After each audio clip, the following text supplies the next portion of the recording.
I built a website with Airo Builder. We heard a lot about it and did actually get to use it, a great opportunity. Can you just give a basic overview what you have built with Airo? Yeah.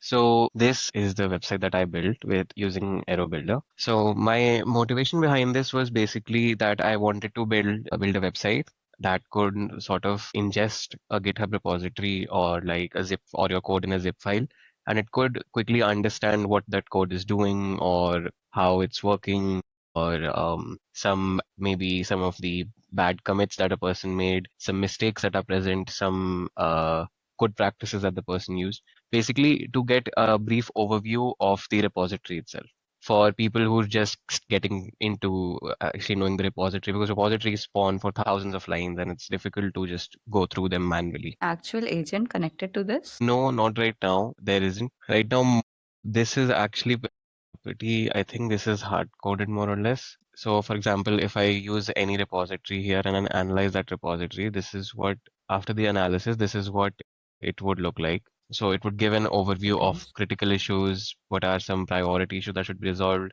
etc., some improvement opportunities. And then if you look here, then here in code smells, for example, right now there's no code smells ejected. But hold on, I'll change this to a different repository quickly. Search. Okay, so if I paste a different repository here, yeah, okay, it's still showing. Anyway, so here in the code smells area, it would show us all the bad parts of the code where the user could have done better, could have written better code, followed better practices. Those are shown here, or maybe things that could potentially lead to an error later down the line, even if they're not running into an error right now. Suggestions here are general suggestions that are practices that should be followed while writing code. Right now, these repositories are all showing zero suggestions, but last time when I did this, there were some. And then in the architecture section, yeah, here it writes not detected because, well, I pasted the whole TensorFlow repository. This is a very big repository. Generally, it writes here the system design that was used in creating the repository. So that is mainly it. All of these, there's other features as well, but these haven't really been implemented yet. So can you just show us the initial prompt for this website that you gave to Uh, Aero? yes, sure. Okay. So this is the chat that I was using. So my initial prompt was actually very long prompt, but then I noticed that Arrow performs better when I just give it a starting point and I let it build by itself. That was one very impressive thing that I noticed about Arrow, unlike other website builders where we had to really give them the detailed fine-grained prompt. Here I just the prompt isn't showing because the chat is actually very long. But above this, I gave the prompt here and it did these first steps of building, like creating the database schema, building the GitHub repository and code analysis processing endpoint, the one that was used after the start analysis, and the project management endpoints, like to know a bit more about the repository, like its structure. And see, so for example, previously my website wasn't showing any preview at all. So this is just the message that I wrote to it, and by itself it went and it checked everything. So this should be the prompt.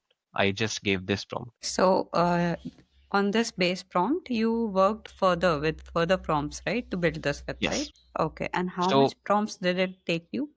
this was actually a very low effort website from my side, not from the Aero Builder side, because I just gave this prompt and then I'm pretty sure, yeah, all of these were generated by itself. Then I gave only single line prompts like this: build API endpoints for code base, make the website operable. And I just gave, how many is that? It's like six prompts. Yeah, six prompts. And this, so the website itself was ready in two prompts, but I had to give the other more prompts to add a bit more functionalities. Okay. And how much time approximately did it take you for this website? This took actually very little time. This took only around an hour or so. But even then, it was mostly just me figuring out what I wanted to do with the website itself. Okay. So would you say that building with Aero helped with your design and implementation process? Yes, significantly, because I just had an idea and I had to write it here. And there is a MVP ready by itself. So I don't need to worry about, okay, where does this div go, how to center it, and all of the other things that you need to worry about that are technical. Okay. So like last question. So any ending feedback on Aero Builder? Yes, Aero Builder was generally is very easy to work with, and it promotes keeping your ideas very transparent and writing them down. I really like that part about it, as I said before. And yeah, honestly, the agent mode where it directly hops into the terminal and fixes errors and then edits and edits and then reads file. That is very fascinating to see, and I was really impressed by it. And yeah. Okay, that's it from my side. Thank you so much.